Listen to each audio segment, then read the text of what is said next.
All right, this is an investigation that began for the OSBI on April 18th of this year when the Garvin County Sheriff's Office requested the OSBI's assistance when two adult males were found shot to death on a marijuana grow property there in rural Garvin County in Wynnewood. During that investigation, like we've had these kind of cases before, this is an investigation that takes time. So over the last month, the Garvin County Sheriff's Office and the OSBI have worked together in order to track down the people who were responsible for this crime. During that investigation, we were able to identify two suspects, one an 18-year-old male who was booked into the Garvin County Jail on a first-degree murder complaint, and the other is a 16-year-old male. During this investigation, because the 16-year-old is a minor, there's not a lot of details and information that we can provide on that 16-year-old at this time. However, the OSBI, along with the Garvin County Sheriff's Office, will continue to work with our prosecutors, prosecuting team to find out what the next steps are and how those charges will be seen moving forward. But as of right now, in terms of the 18-year-old suspect who was booked in jail, who was identified, the District 21 District Attorney's Office will look into charges for that specific suspect, and again for the 16-year-old, we will see how that looks moving forward. What we were able to learn based on this case is that this had started on a robbery, what we believe was a robbery, and so after the two adult male victims were shot, there were items there on the scene that were taken. So right now we're still looking into all of that. It is still an ongoing investigation for us, but that's what we were able to find at this time. In terms of the marijuana grow property, the sheriff will have a little bit more on that. But again, for the OSBI and the Garvin County Sheriff's Office, this is the second double homicide that we have looked into in a little over a year. And like the last case, you know, these cases can be very sad, very tragic for everybody who is involved. Even though these two happened in rural areas, you're talking about, you know, two people who were shot dead. And so being able to find justice regarding this case and being able to find the people who we believe are responsible for this crime is very important to the Sheriff's Office, to the OSBI, and we are pleased that so far in this investigation we were able to come to this conclusion and get these two people behind bars. Questions before Sheriff? So did the two teams, any idea, like, did they know the victims? You know, like, we're still looking into that. As of right now, we do not believe that the victims knew the suspect, or the suspects knew the victims, but that is still something that we're looking into as this continues to move forward. And in terms of other motives too, still looking into that as well, and where these suspects were, you know, in the days leading up to this shooting, but we're still going to be looking into all that. I may have some more questions following the sheriff. That's Yeah. okay. Yeah, that's okay. Okay, Sheriff.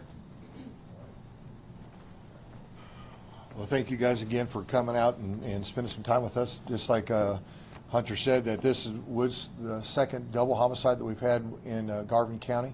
But I'm proud to say that through our partnership that we have with OSBI and with the Garvin County Sheriff's Office, we were able to bring another to a close and make the arrest.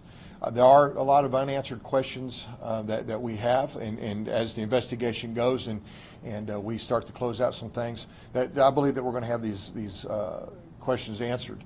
But because of our partnership, our strong partnership that we have with each other, and that's what it's all about, is working together to come up with a common goal, and that is to put those that we believe that are a part of this, bring them to justice, and let now it's going to be in the hands of the district attorney And again, they have been a vital part of this as well, working with us, encouraging us, and counseling with us on some things that we go, so we can present a good case to the district attorney's office.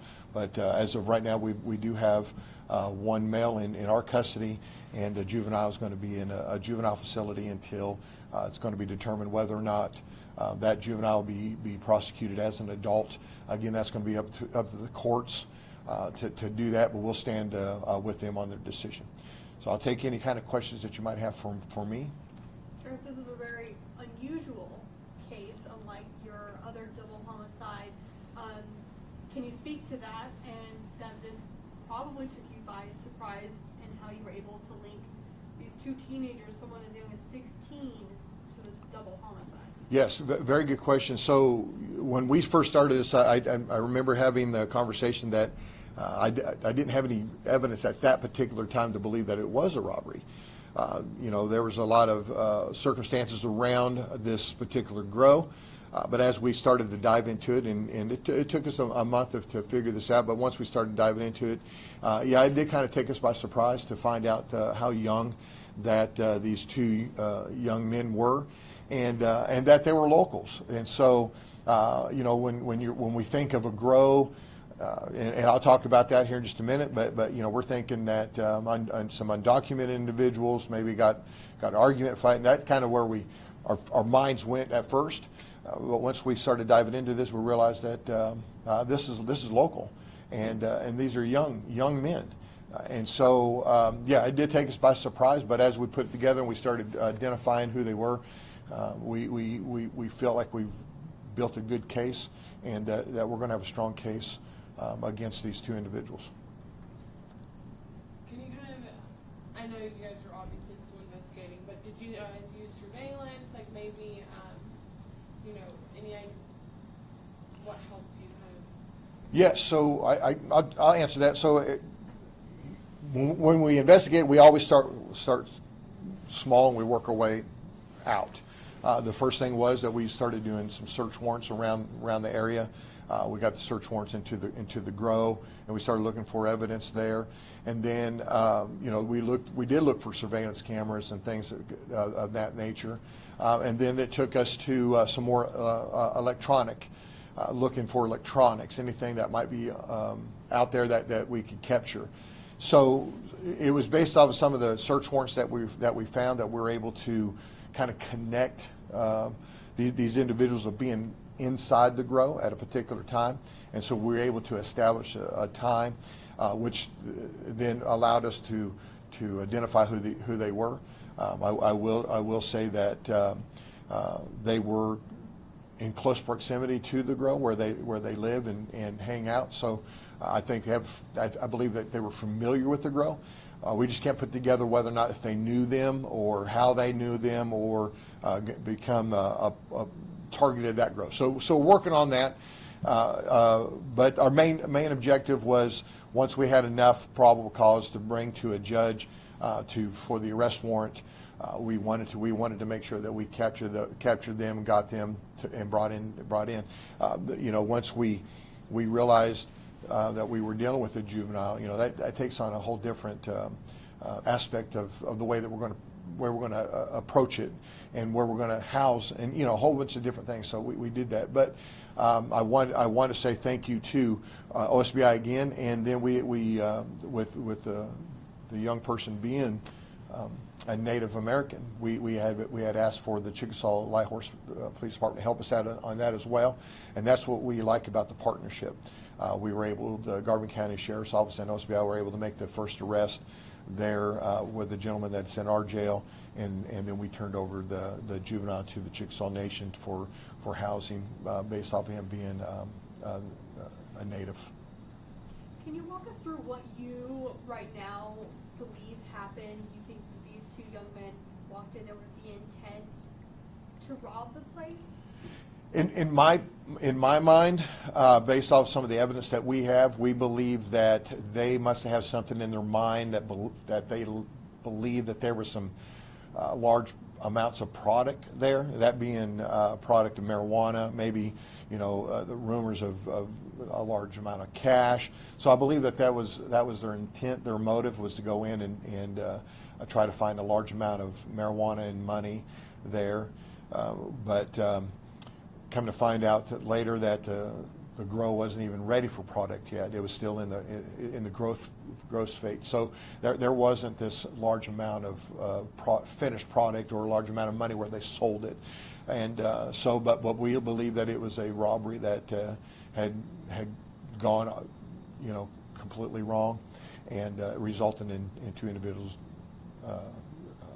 dying because of the cause of it.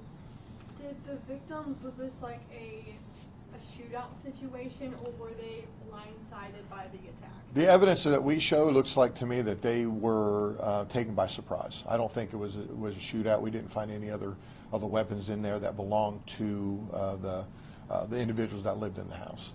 So you don't know if the victims confronted the suspects? The way that everything's laid out, it doesn't appear that way. We believe that they gained access to the house and took them by surprise, yes. I mean, that has to be so shocking to hear from you and for the community that these young people, teenagers, went into this grow with the purpose of robbing it and then decide to kill two people. Yes, and we're figuring that out as we go. What were they thinking? What triggered it? What made things happen? The domino effect, so to speak. What took? But you're absolutely right. It is shocking because when we go into it, we got to go into it with an open mind, and we've got to everybody's a suspect until we narrow it down. But sometimes when we go into it, we think in one way, but the evidence is showing us completely different. And you're right. It did take us by shock when we collaborated and we started talking about some things and we started bringing some evidence, and some of the things that we saw were like, this is crazy because these are young men in the rural area that we live among, that they walk the streets. We know the families, and so it does take us by shock, and it does take us shaking us up a little bit in our small rural communities, but justice has got to be served, and I believe that we're headed that way, and right now they're sitting in jail. Sheriff, you got a question from your friend? Yes. Go ahead. Oh, sorry. Were you heard if it was a legal marijuana grow, or can you tell us a little bit more about the operation? Thank you. That's an excellent question. I'm glad that you brought that up. We are plagued in the state of Oklahoma with the illegal grows. I've been having town hall meetings and I've been having luncheons and talking about the things that are going on, and we have a very, very good relationship with the OBN or the narcotics, and we found that there's a lot of grows that they might have a license, but they're doing stuff illegally. This particular grow, we believe, where our investigation leading us, that it's not a legal grow, it's an illegal grow. I know that at one time, and you could firm up these numbers, but I believe at one time we had 12,000 grows in the state of Oklahoma, and we are down to around 2,500, 2,400 grows, and we're still tackling them, still trying to eradicate some of these grows that are here. And I've preached this, I've said this since the beginning, since it started, that these grows is bringing a criminal element, and we're finding that out in the state of Oklahoma, and everything that the robberies, the burglaries, and now we got a double homicide, and it all stems around these grows and these illegal grows.